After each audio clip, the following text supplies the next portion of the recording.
Hey everyone, my name is Eric Wendelin. I'm the lead analytics engineer for Gradle.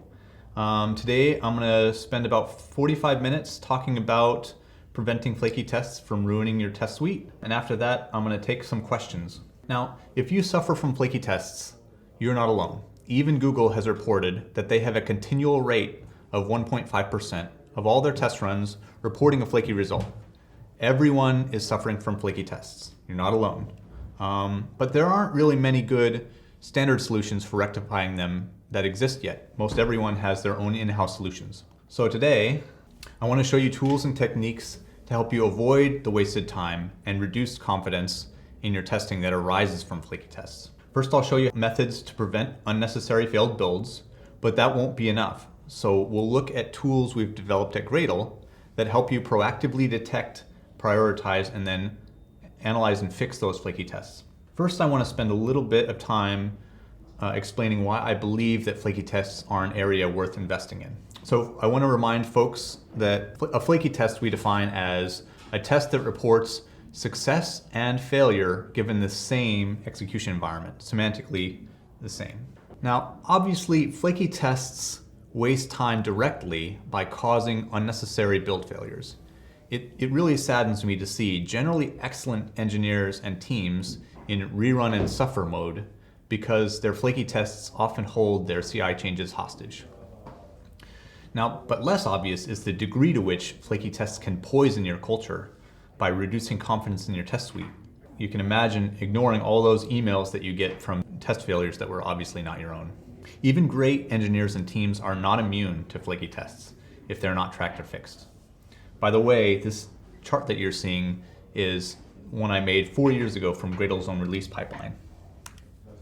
And we started reporting on it, and as soon as we could quantify the problem, engineers and leaders stepped up to make changes.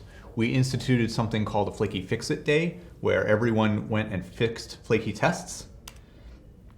And immediately thereafter, we reduced the top 10 worst flaky tests, and we saw immediate improvement. Significant improvement. And you know what's even better? After that, we saw an improvement in the team's culture of testing. New flaky tests became quick targets, and we scheduled regular fix-its that kept our CI pipelines and testing healthy. And as an ultimate result, the team now builds and releases more often, which is really what we're going for here. All right, so I spent a little bit of time talking to you about why flaky tests are terrible for your testing culture. And now I want to tell you how we can detect them. I want to note up front that I'm taking a JVM-oriented approach today because I think that's what most of the audience here is interested in. But many of the concepts apply to most sophisticated applications using mainstream tech stacks. If you're using Swift or Go or C++ or JavaScript or Ruby, lots of these things are common to most ecosystems. So we'll start by studying what makes tests themselves non-deterministic. So some common causes of test flakiness. I've kind of, in some research that I've done in around the space, one thing that's really common is improper time handling, for example. Did you know that Java's system clock is non-monotonic? That means that if you call system.currentTime millis, it can go backwards. And then you're getting negative numbers for durations that you didn't expect, and you get flaky tests. Similarly, sometimes tests don't clean up the database tables or a file system correctly. Or during cleanup, there's an exception thrown and files are left there. There are also other types of resource leaks, such as file handles or server connection leaks that can also cause flakiness. And finally, infrastructure can often be flaky, such as external services. Browser tests are also notoriously flaky, and even dynamic library dependencies. Before we move on, I want to give you a quick poll. Now imagine that you get a test build failure email, and you're sure you didn't break the tests. I would like to know what you do. Do you do nothing? Do you manually disable the test? Do you add a retry annotation perhaps? Or do you pretty much immediately try to fix the test yourself? All right, so I see that a good portion of folks are are honest. Nothing is what folks typically do. When you encounter a flaky test, you get an email and oftentimes you want to just ship your thing. Now, a lot of you said they try to fix the test right away, which is excellent behavior. And at least if you don't fix it, filing an issue is the next best thing. But oftentimes flaky tests are really hard to fix. And so sometimes if you're trying to ship your thing, you'll say, okay, well, I'm just going to disable it. I'm going to file an issue, or I will ignore it for now. At least, folks know about it. So that's good. Those of you who responded that way, you're on the right track. But, oftentimes, I've just seen so many organizations that it's not the case where folks actually try to actively fix, test failures that were not theirs. Yeah, ignoring the failure is what most engineers do, but obviously it's not going to mitigate the problem. If the change is really blocking you, you might temporarily disable it. You might even file an issue to fix it. Disabling the test will unblock you, but what you've done there is reduce test coverage and that your team will need in the future. Some teams use a JUnit retry or similar test framework mechanisms. This is also likely to unblock you, but it's just as reactive as disabling the test because you have to make change for every flaky test you discover. And finally, other teams execute retries at the build level. This is more likely to prevent a blocked CI pipeline because it proactively retries newly introduced flaky tests, but it's also a bit more dangerous because if your team does not track and fix flakiness, then that flakiness can run rampant. So a little bit later on, in a few minutes, I'll talk about tracking and fixing these flaky tests. I want to quickly cover some common methods that I've found folks use to detect flakiness. So sometimes it's obvious to engineers if you look at a test outputs, and you can see just from the exception type and message, this is clearly flaky. If you see an out of memory error, for example, you say, yeah, well, that's not going to happen most every test run, most likely. Some systems track git commits, and they can mark a test as flaky if a test is executed in multiple builds against the same commit, but has different outcomes. More specialized systems can take a git patch and a failed test and determine whether or not the patch could have caused the test failure. So it would say, oh, well, if this patch is completely unrelated, you changed a README file and some test failed, then that's most likely going to be a flaky test. Most organizations that I've encountered run a test multiple times and compare the test outcomes. But finally, some try to guess at they kind of have a flakiness factor they compute by analyzing just the test outcome history, regardless of other factors. I'm going to dig into the flaws and good things about these. But first, I want to know it's really important that whatever detection method you employ, you avoid false positives as much as possible. And the reason is because if you end up having to investigate a whole lot of flaky tests that didn't turn out to be flaky, then they're valid, or for whatever reason, then you kind of get burned. And what happens after that? What happens if your flaky test detection system is itself flaky? Is you ignore it, just like you ignore flaky tests. So it's no better. So we can kind of eliminate some of the methods of detecting flakiness based on trying to avoid false positives.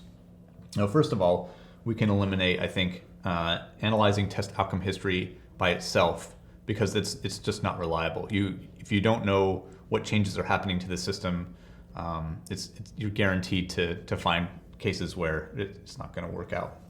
Multiple builds from the same Git SHA, they're not always sufficiently similar to reliably make a flaky determination.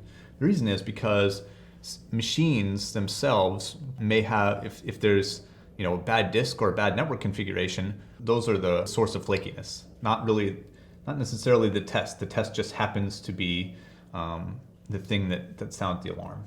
In my opinion, an ideal solution might be a combination of static analysis, stack trace parsing, and rerunning tests. But proving that a test failure is mutually exclusive to a given change set is really difficult to do reliably, since teams and projects are highly diverse and always changing. Similarly, semantic analysis of exception types and messages is difficult to do broadly. So if you want an automated system that does natural language processing and says, oh, I've discovered that this exception type and message, are causes for flakiness. You can only get so far. I'll tell you, even at Google and many other places, nearly every flaky test detection system I've come across has retrying tests in some form. It's very simple for the engineers to understand, and its predictions are reliable. So I'm going to focus on that for detecting flakiness.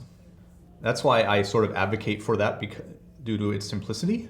But of course, retrying tests is not enough. You must also track it. And now test retry has been built into Maven Surefire and Failsafe for a while. And Gradle has recently introduced a new test retry plugin. And I'm going to tell you a little bit about that. So here's an example of applying the new Gradle's test retry plugin.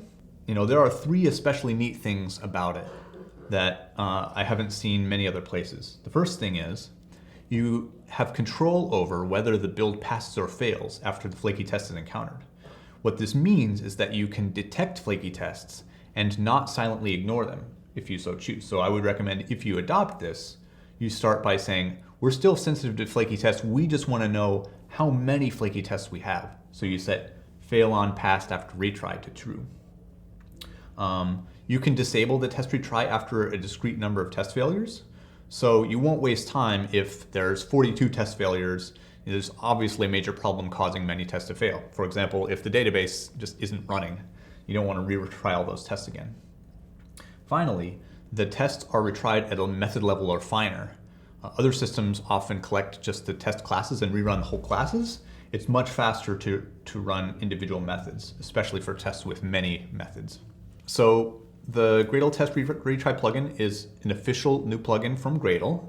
It supports Gradle 5.0 and above. It works out of the box with JUnit 4 and JUnit 5, Spock, and TestNG. And please file an issue if it doesn't support your test framework yet. More votes, we will get to it.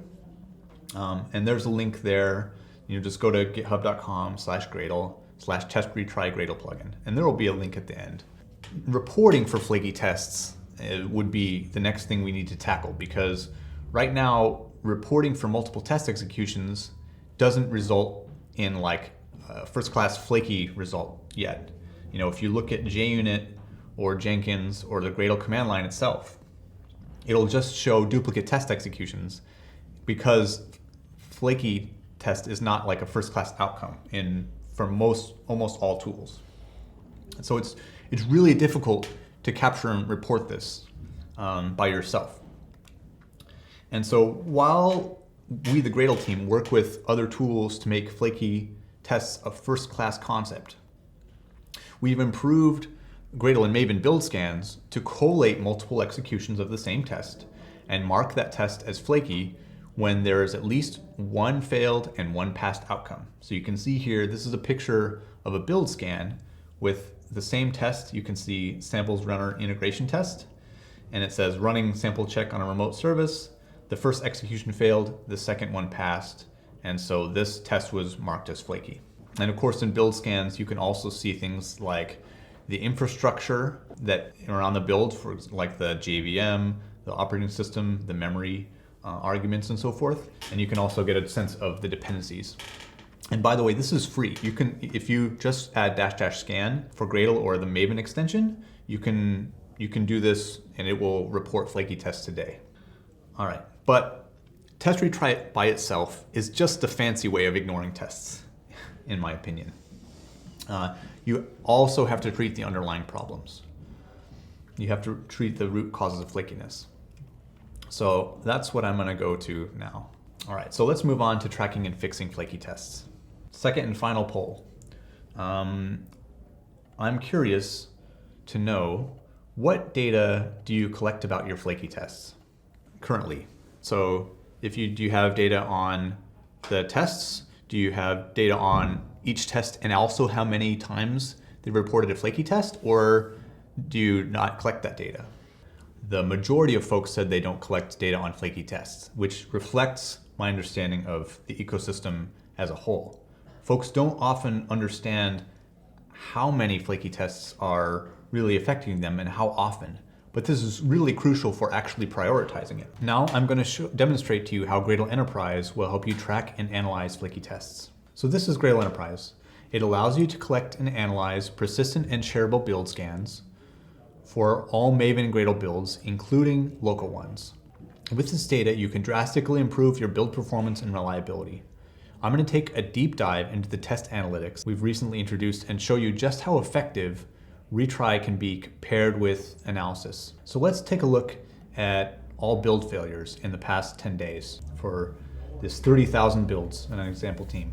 Over in the upper left here, we can see that there were 826 build failures in the past 10 days. Now, Gradle Enterprise will group your build failures semantically by cause. So we can see the top failure here with 639 build failures is there were failing tests. So we click into it and we can see, yep, 639 build failures affecting 2 users on CI on 187 hosts. And we can kind of get a sense of the common traits for these failures. And we can kind of see here, 100 failures a day or so on weekdays, but then it kind of drops to very few in the past few days. Now we can take a look at the test dashboard to understand why that is. So I click to the test dashboard and we see 650 builds with failed tests, which is slightly higher than the number we saw before because not all builds with failed tests actually fail. You could say, oh, well, these test failures are ignored for some reason. And if we look closely, we see, again, 100 build failures or so early on in the week, but then it drops to a very low number. And conversely, if we look at the flaky tests per day, builds with flaky tests, all of a sudden it jumps from nothing to 100 or so, 50, 107 per day recently. So why is this? Why would this be? Well, it turns out that the overwhelming majority of the build failures were test failures, and the overwhelming majority of test failures were flaky test failures. So you can see just by adopting the test retry plugin, and now we have these analytics to show like how many flaky test failures are happening. By the way, this is real. This is the Gradle team's builds. So we get a listing here of the most failed and most flaky tests. I have it sorted by flakiness right now, but we can kind of see here are the classes that report the most failed and flaky outcomes. So this one looks good, like 18% of its executions are flaky and 9% fail. Let's take a look into that. All right, so this is the single test view for the test dashboard, and you can kind of see, over time, it looks like this is not a new problem. It's been failing and then it became flaky, so it's not recently introduced. Similarly, you can kind of look at the test performance, been about 5 seconds per day. It looks like it jumps up a little bit recently, and we might want to dig into why that is. Down below here, we see the individual methods in this test class. You can see that there's 2 right at the top that are clearly the overwhelming majority of failed tests. And it looks like they might be related because they have a very similar name. So we can click in onto each individual test and see its reliability and performance distributions, as well as all of the builds it participated in. So nothing surprising here. Although if you look at the performance, you can see a decent uptick here on January 21st. We see the 75th percentile time has spiked a little bit. So there might be kind of a performance problem here. Now down below we see a listing of all of the builds. Here's all the recent flaky and failed executions of this test. So we can scroll down and it was just failed and then it's only flaky. And we get a sense from the duration, we know when was the most recent occurrence, and we can extend our time range to the beginning of time and see when did it first fail, when did it start getting flaky. And we also show, give you tags to say, here's where this is happening. Is it on CI? Is it local? What are the host names? And so forth. And you can compare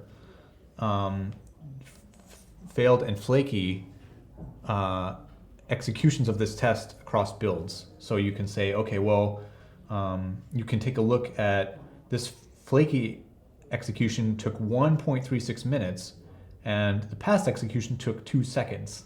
So there's clearly something going on with the performance sense here, like something's getting locked where this is just waiting for 90 seconds and timing out. You can kind of already tell that from this. So we can take a look at the individual build scan for any of these executions, and we can say, okay, well,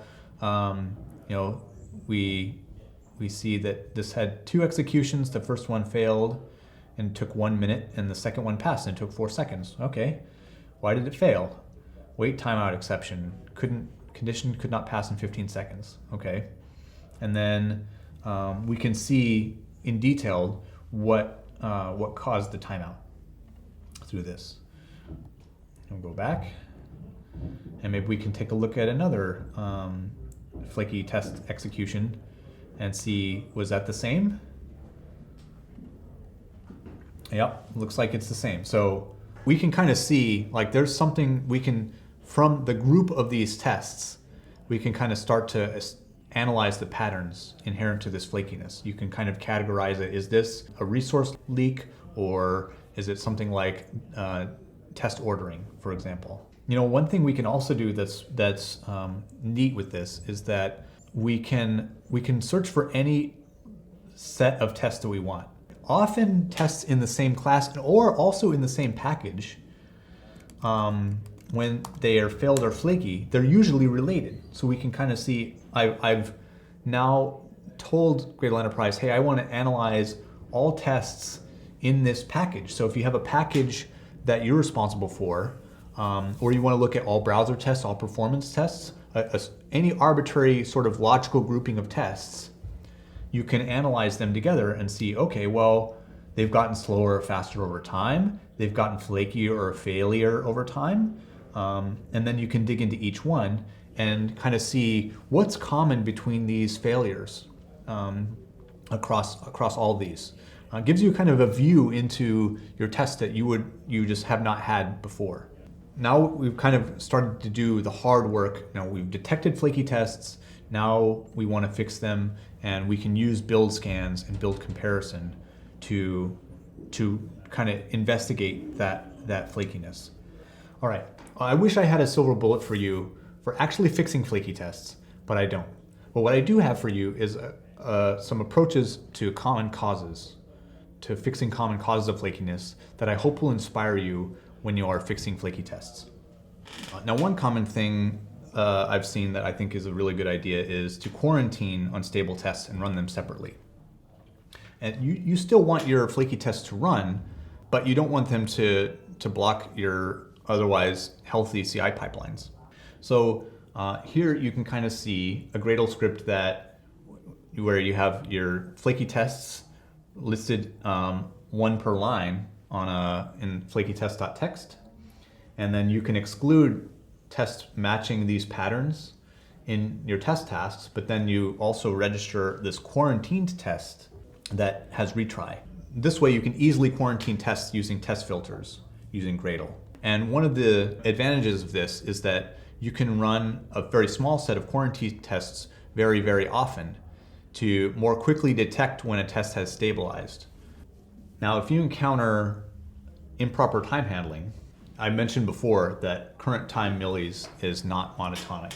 You should use system.nanotime for calculating durations. However, this comes at a cost because system.nanotime uses an order of magnitude or more clock cycles for your CPU. It's an order of magnitude more expensive. So if you're running system.nanotime like all the time, you just want to keep this in mind. It might be better in that case to wrap, in Java 8, introduced a java.time.clock that's abstract that you can substitute in a new clock for deterministic time management. A lot of flaky tests are caused by lack of isolation, and so oftentimes tests might fail to clean up their database. So one strategy that I've seen effective is to run tests inside a database transaction and roll back at the end of the test. But for other types of leaks, you have to be especially sensitive to poor error handling in setup and teardown. A lot of times you don't see a lot of try catches in setup and teardown methods.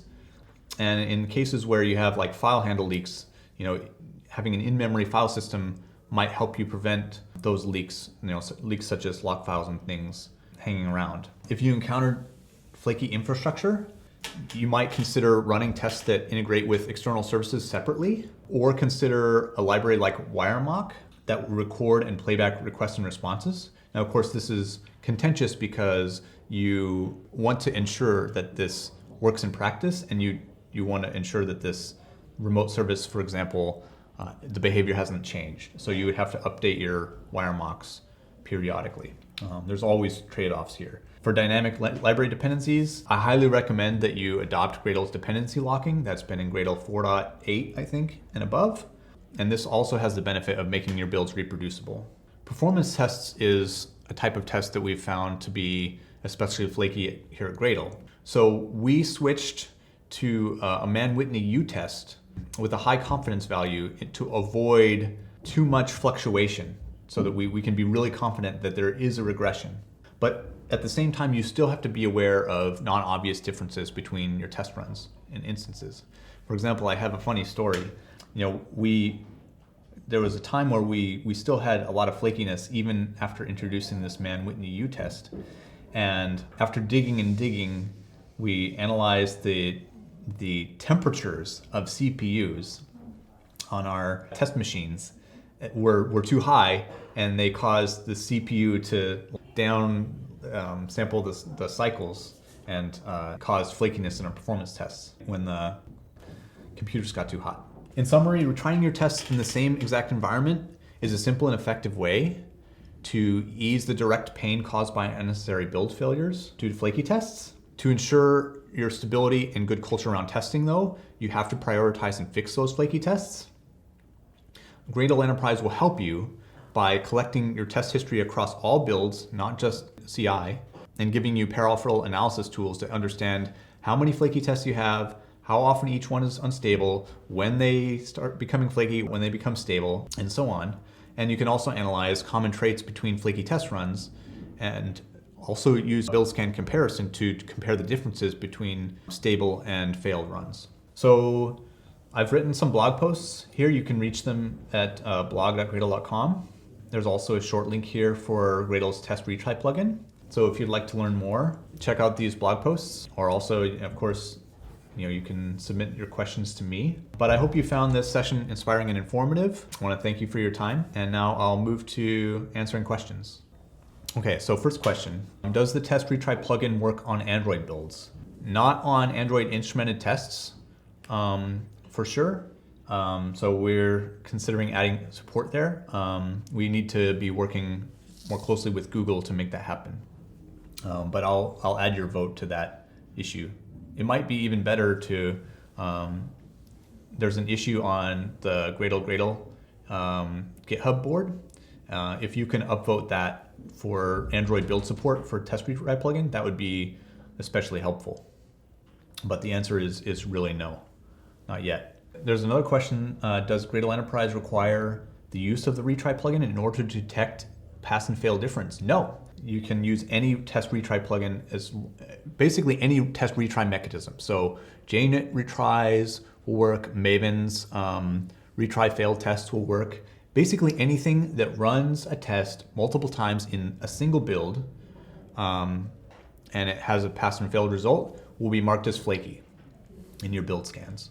So you don't have to use the test retry plugin if you have a preferred way of rerunning tests. Someone is asked to repeat the clock wrapping tip. As I mentioned before, the clock in Java is often non-monotonic.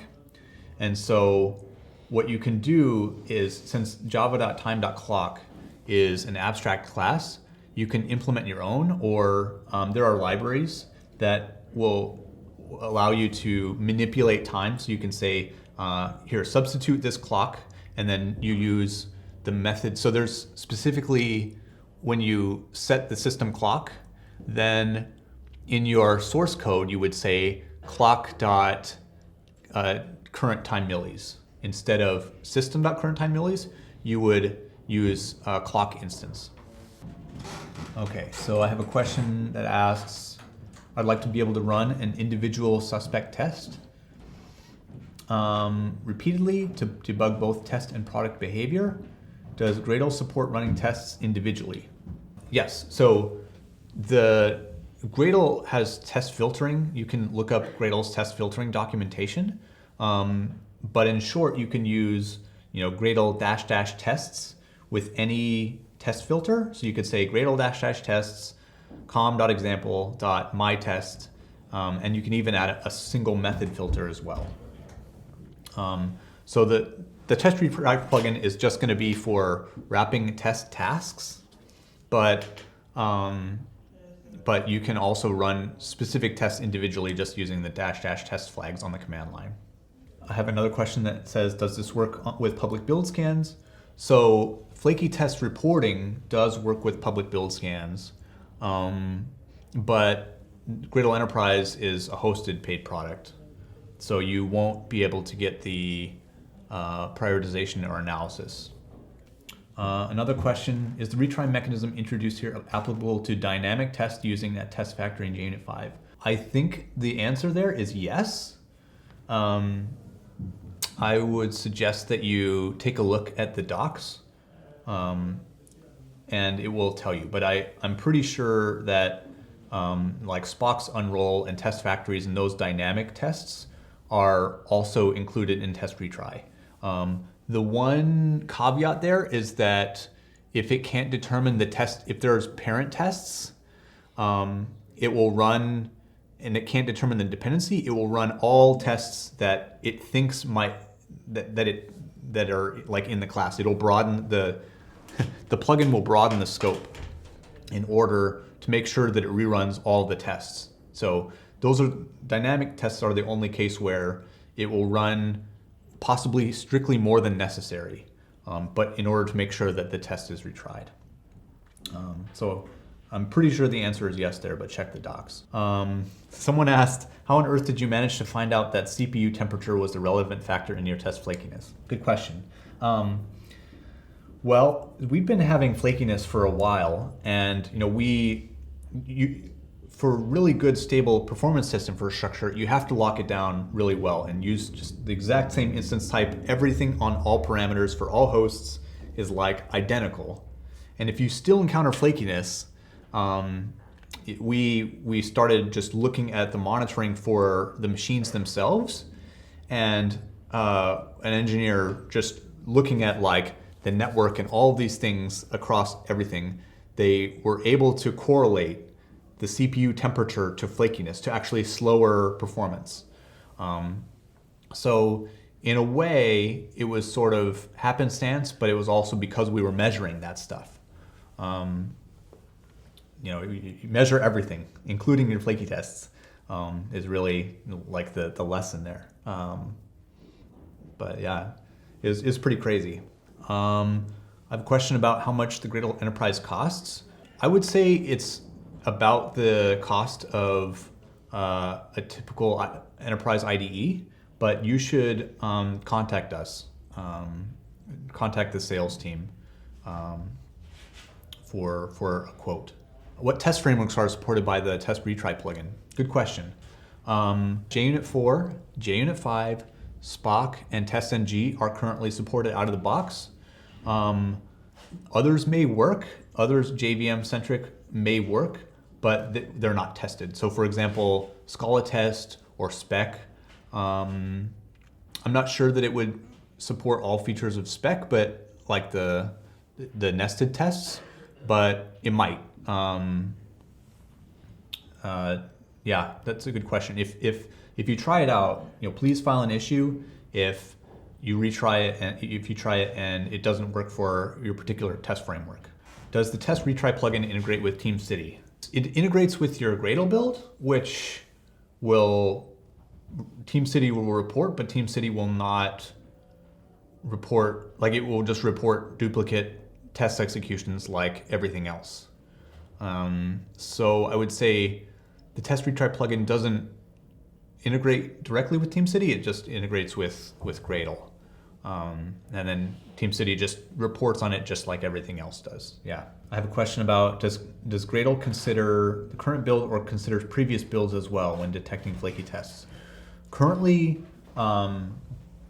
we don't take into account previous builds because the environment may have changed. Even if the sources have not, we can't fully control what inputs may have changed.